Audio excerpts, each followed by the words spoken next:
Hello YouTube, it's Time here with Hobbies and Man once again, and today we are doing another haul video. Today we're doing the haul for everything that I bought in this month of October. This is going to include manga, light novels, books, comic books, and even some Gundam today. So yeah, strap in, get a drink, I don't know, enjoy.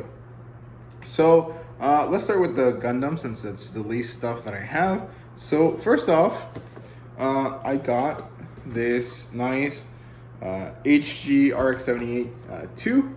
This is the classic Gundam that everyone knows, right? This is the HG Universal Century one. I don't know if that really makes a difference, but this is kind of like a newer model. And I picked this up because I don't actually have an HG RX-78. I only have the entry grade, and I wanted to see the difference. Also, I know that this has a lot more mechanical parts than the entry grade, and I really like that. That's what I really like about Gundam, is just seeing all of the really intricate mechanical pieces that they managed to make. I think is so cool. But yeah, first thing I got was this HG RX-78. So yeah, I don't know what I'm gonna build it, or if I'm even gonna build it on the channel, but I probably will. So yeah. Then the other Gunpla model that I got was this entry grade American type.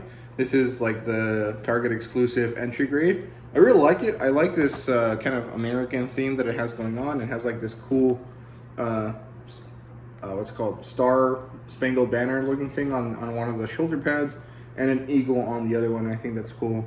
I actually really wish that they would make more of these. Like, I would like a Mexico type or a French type. I think they would look pretty cool. But yeah, I don't know. Apparently there's some like in-story lore for this, but I mean, the literal reason is because Target is the first company that started selling Gunpla in stores, and that's like a normal retail company. But I mean, I've been buying kits at Hobby Lobby before, so I don't know. Maybe they should have given Hobby Lobby an exclusive Gunpla model, but I don't know. I don't really understand the specifics, but I think it's really cool, and I really like that. So yeah. Now let's talk about novels, right? I bought a few, really not that many.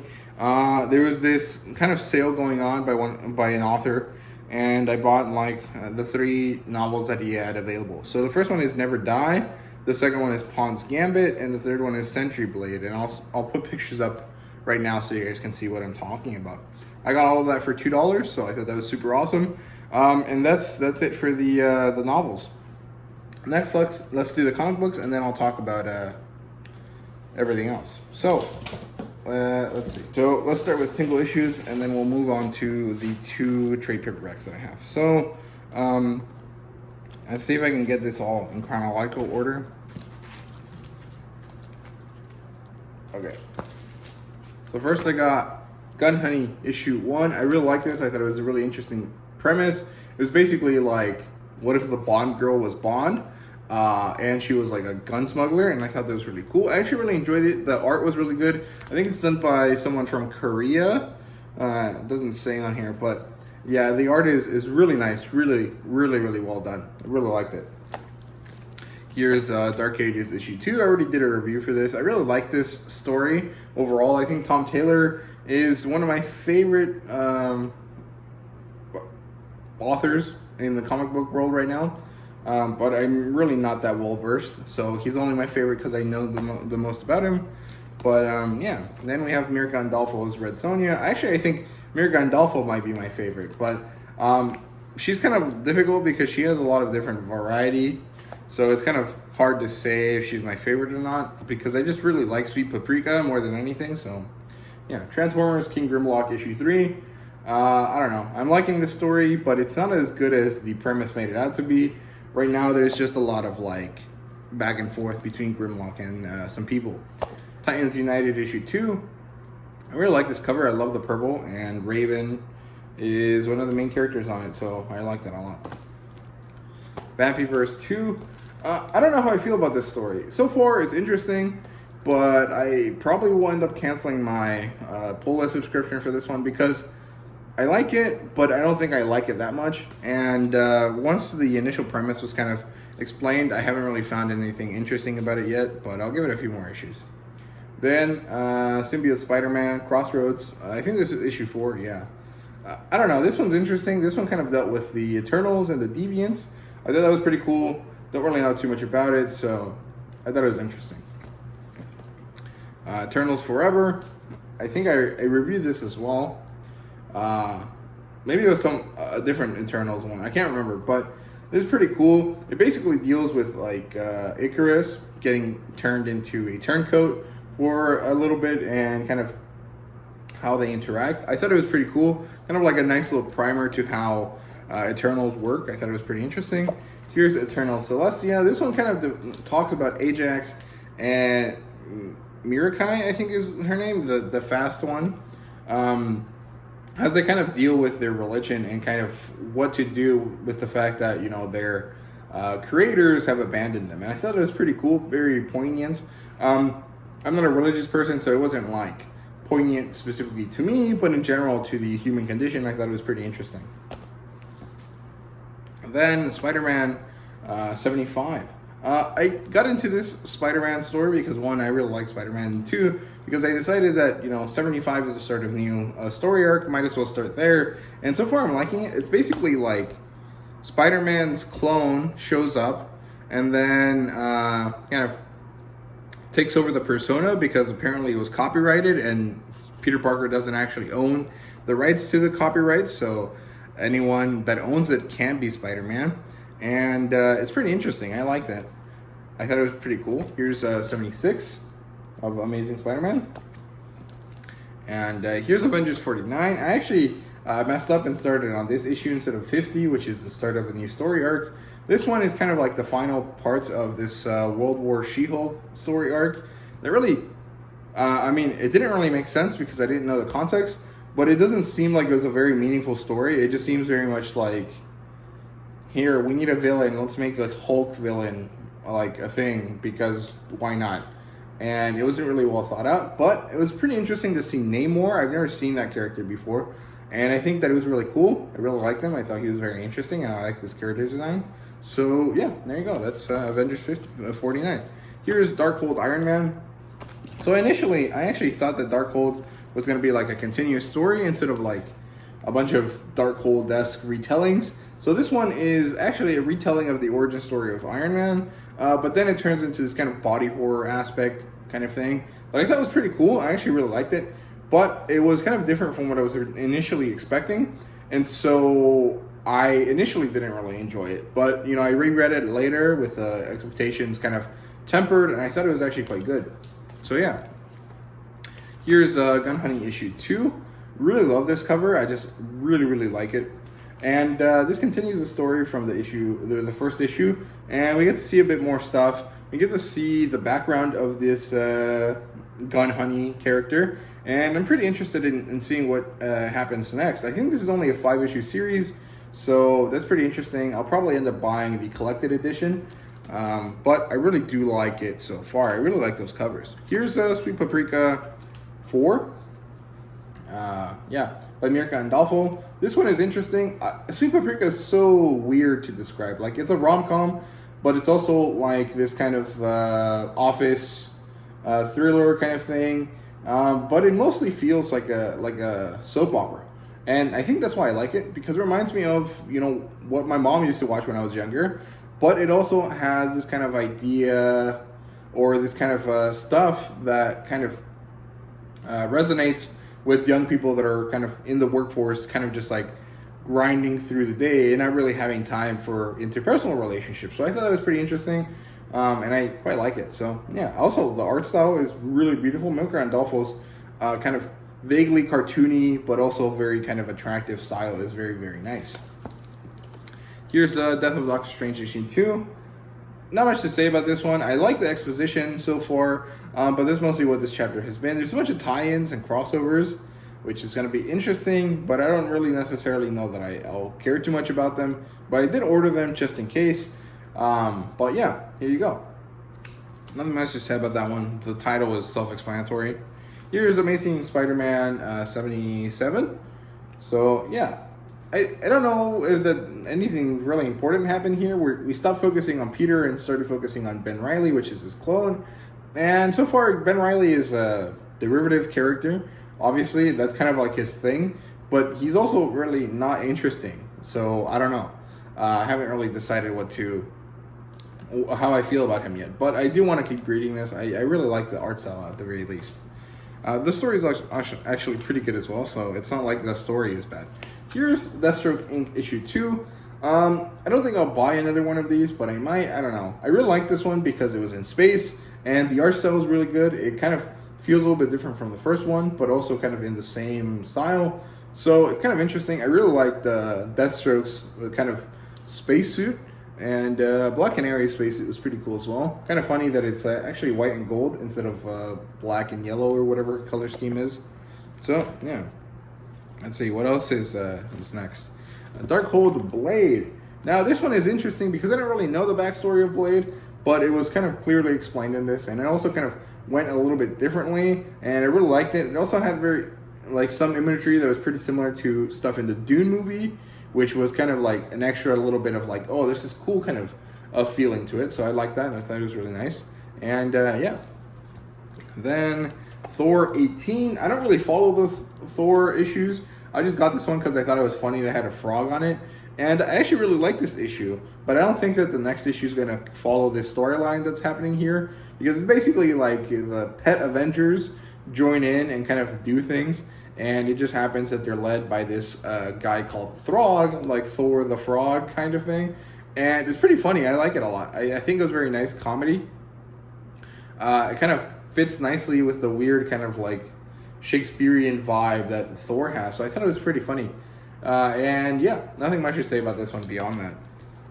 Here's Moon Knight issue 4. I don't know. I like Moon Knight. I really love the art style. The story so far is kind of interesting. It kind of has this kind of psychological aspect to it, but it's also not the most interesting. So it's like I'm interested, but not that much, and I don't know if I want to keep paying $4 every time I want to read another volume or issue. But I'm not really sure. I do think I'm gonna at least stick with this for up to issue 6. I think it continues after that, but I'm not really sure. But yeah, I like this cover a lot. This character is called Tigra. Don't know anything about her, but I really like her design. I'm a big fan of these cat people characters. I really liked the Thundercats when I was growing up, so that's probably why. But it's pretty cool. Yeah, there you go. Here's Task Force Z. I got this because it was Halloween, and this is issue 1. Kind of interesting. Basically, Red Hood is in charge of all of these villains that ended up being zombies, and he's the only one that's alive. And it's kind of vaguely funny, but it's also kind of just the government is shitty, and they're going to do shitty things, and they need a task force, so here you go. And I don't know, the art's cool, the action is interesting, and I'm just kind of curious to see how Red Hood handles it, so I'll probably keep reading. Here's DC versus Vampires. Again, got it for the same reason. The cover actually has nothing to do with it was in the volume, which kind of sucks. In the issue. But yeah, it kind of sucks. I don't really like that. I think it's kind of false advertising, and I don't think that's great. But I did find it interesting. Basically, there's this guy who is a vampire who used to be like Carmilla's ex, Carmilla being like the queen of the vampires in this universe or something like that. And she apparently died, and now the vampires are taking over the world. Pretty interesting, pretty basic concept too, but it was pretty well executed, and the art style was pretty awesome, so I liked it quite a bit. Here's King Spawn issue 3. Really liked this issue, but it wasn't like my favorite thing ever. I think if you're a big fan of Spawn and you've been following Spawn for a long time, this will be like the great fan service issue for you. But because I only know like general ideas about Spawn, and I've only read the first issues, like the first 5 issues, I appreciated the callbacks, but I really didn't have like a big like visceral like fan reaction to it. So I thought it was cool. Really liked the art style, but I didn't find that the storytelling was that great because it was mostly just like, hey, this bad guy from the first issues is back. Have fun, you know. And I was like, okay, that's cool, but I don't really care too much. And here's the last thing I bought in terms of comic books, or in terms of single issue comic books. Gunslinger Spawn issue 1. This one is really cool. I haven't been able to find a copy of King Spawn, so I don't know the setup that was meant for this story, but here you go. So yeah, there you go. That's Gunslinger Spawn. Yeah, so let's continue. Let me talk about the 2 trade paperback books that I bought. The first one is Batman White Knight. I got this at Walmart. I think it was $12, but it's actually $20. But Walmart has like discounts on stuff. So I picked this up. And I don't know too much about it, but I thought I saw quite a few different people talk about it before, so I thought it was interesting. I actually really like how the art looks. It's pretty cool looking, so yeah, I don't know. Don't know too much about this. Batman is an interesting character, and well, I don't really bother with most of the Batman origin stories because they're basically all the same, so I'm just gonna kind of collect Batman stories that are kind of different, right? So there you go. This is one of them, and I picked it up. That's basically all there is to it. The other thing I picked up was Lady Mechanica Volume 1. Now, there's basically 2 reasons why I picked this up. One, because Cheesecake and TNA, and she's hot, so there you go. That's reason 1. Reason 2 is because I got one of the Lady Mechanica Free Comic Book Day comics or issues in August, and I actually really liked it. I thought it was really interesting, and so I wanted to pick this up. I had to wait until it was an Image book, because before it was like self-published or something like that. Because it's like a Benitez Productions book. However, this sadly came in damaged, as you guys can see right there. This is kind of concerning. It's like really, really shitty. I ordered this from In Stock Trades, and they got it to me 20 days after I ordered it, which is a long time. Even if it's like significantly cheaper than Amazon, it's like, it's not really cheaper if I'm waiting, 4 or 5 times as long to get it. It came pretty damaged. This was bent forward. This was broken, obviously, and bent forward. And yeah, overall, I'm not really happy with how they packaged this, or at least how UPS handled it once they got it. And it was kind of not great, but thankfully, I emailed them, I showed them what happened to it, and they said like, hey man, it's cool. We'll replace it for you. Thank you very much for your business, right? I don't know if I'll order from them again anytime soon, but I might. I'm not too sure. Probably gonna have to, ask them, hey, can you package it extra good or something like that? I don't know. But yeah, there you go. That's Lady Mechanica. Now that is the last thing I got in terms of like comic books. So let's get into the good stuff, the manga here. And let's start with what I got at the beginning of the month. So first, Hitomi-chan is Shy with Strangers. Really good one. I really liked it. I thought it was really cute. It doesn't have the best art style ever, but Hitomi-chan is pretty adorable, and she's pretty cool, and I really like this story. It's kind of similar to Komi-chan, or sorry, not Komi-chan. So Komi-san Can't Communicate, but they're kind of different. I think Komi is still better than this, but this one is actually quite wholesome and cute, and I like it a lot. I think the relationship between Hitomi and the short senpai is actually quite cute. Really like it. It's very nice. And yeah, there you go. That's the first thing I got. Then the same day I bought that, I bought The Great Yaki Will Not Be Defeated. I think I already talked about this in my catch-up video, or my check-in video, sorry. But yeah, this is kind of similar to Demon Lord on the Floor, if you guys know what that is. I have a review for it on the channel. It's basically this super powerful evil demon lady gets reverse isekai'd into Earth, and now she lacks the power to maintain her big, powerful figure, and so she becomes a little lolly, and now she has to figure out a way to live on Earth. In Demon Lord on the Floor, I think it's a little bit more wholesome, a little bit more cute, so I actually like that one a little bit more. This one is not as funny to me, and Yagi is a little bit more grating than the character from Demon Lord on the Floor, so I'm not too sure. But by the end of this volume, I actually quite enjoyed Yaki's relationship with the human characters, and I actually do want to pick up a second one. So yeah, I also just really like the design for Yaki. I think she's really cute, and she's obviously really sexy in this adult form. So yeah, there you go. That's The Great Yaki Will Not Be Defeated. Then I got some other stuff from what's that place? In Stock Trades. First thing I got was The Breaker, which is my first physical manhwa that I know of as manhwa, right? This is from South Korea. It's been published in Germany, Italy, Spain, Russia, Turkey, Poland, and a shit ton of other places. And finally, Ablaze Publishing has brought it to us. The one thing I don't like about this is that the text on the spine is down, like from the bottom up instead of from the top down, which is kind of weird. Like I read books in Spanish, so I'm used to this. I know what this is, but it looks weird compared to all the other manga I own, because like if I lay it down like all the other manga, it's backwards. So that's kind of a little bit annoying, but generally I think it's okay. So yeah, there you go. I'm pretty excited about this. I've heard that it's really good, and I'm really looking forward to checking it out. I also think the art looks pretty cool. So yeah, there you go. That's The Breaker. I also got Urusei Yatsura, which is my first Romiko Takahashi book. And I also heard that this is one of her earliest published. So I'm actually quite happy that I picked this up first. And then if I like this, I'll get into Inuyasha and stuff. Because I've had it happen to me before that I get like a really good series from an author, and then I go back and try to read their earlier stuff, and I can't. And specifically, this happened to me with Brandon Sanderson. I read The Way of Kings. That was the first book I ever read by him. Blown away, loved it, super interested in the Cosmere. And then I tried to read Warbreaker, and it took me forever because I found it kind of boring in comparison. And then the same thing happened with Mistborn, and the same thing has happened with Elantris. So it's kind of difficult to balance this. I'm really happy I got her earlier work first instead of starting with Inuyasha, because I would have really hated it if I got Inuyasha, loved it, and then tried to read all the other stuff that she wrote and not like it. So thankfully, I started with this. However, another thing that kind of bothered me, that really isn't In Stock Trades' fault, but that kind of makes me unhappy, is that these spines aren't aligned correctly.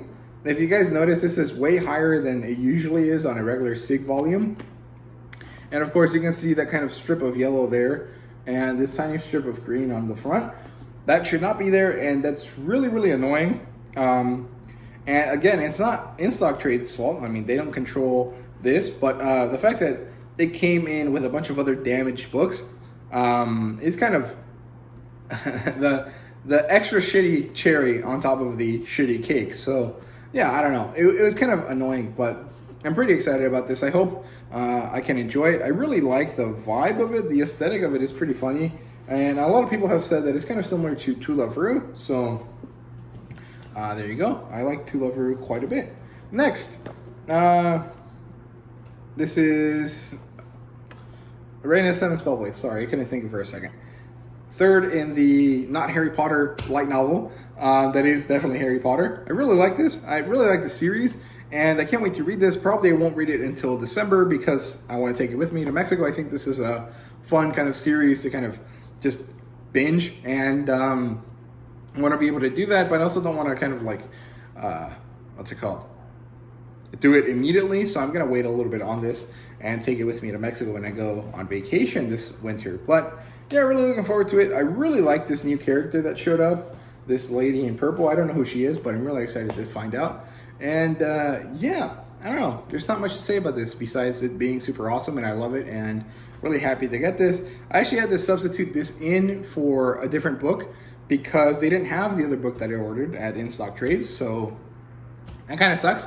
And again, the spine is horribly misaligned, which, look, it's not really an issue, but as a collector, it's annoying that all of these books are like great, but then I have them on the shelf and they look like ass because the stupid spine is not aligned correctly. Now, okay, this is a first world problem. I get it, but it's still kind of annoying as someone that is spending a lot of money on these books and trying to make sure that they're nice and displayable, and then they turn out not to be, right? So yeah, but I want to stop talking about that now. So yeah, next, I went to, what was it?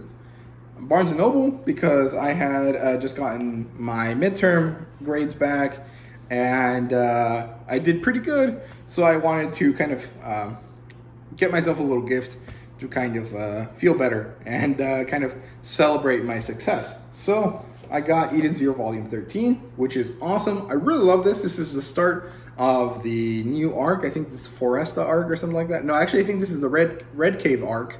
And it was really good. We finally got past that kind of like gather the crew phase of the story. Now we're finally getting into the journey And the journey turned out to be quite interesting, and especially the very beginning of it. So I'm really happy with this. I really enjoyed it. I thought it was a great volume, and I really enjoyed all of the kind of different characters that were villains that are now kind of partners.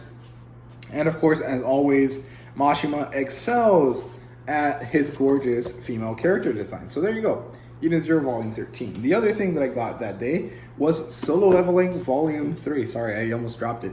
And yeah, I can't wait to read this. I probably will read this this November.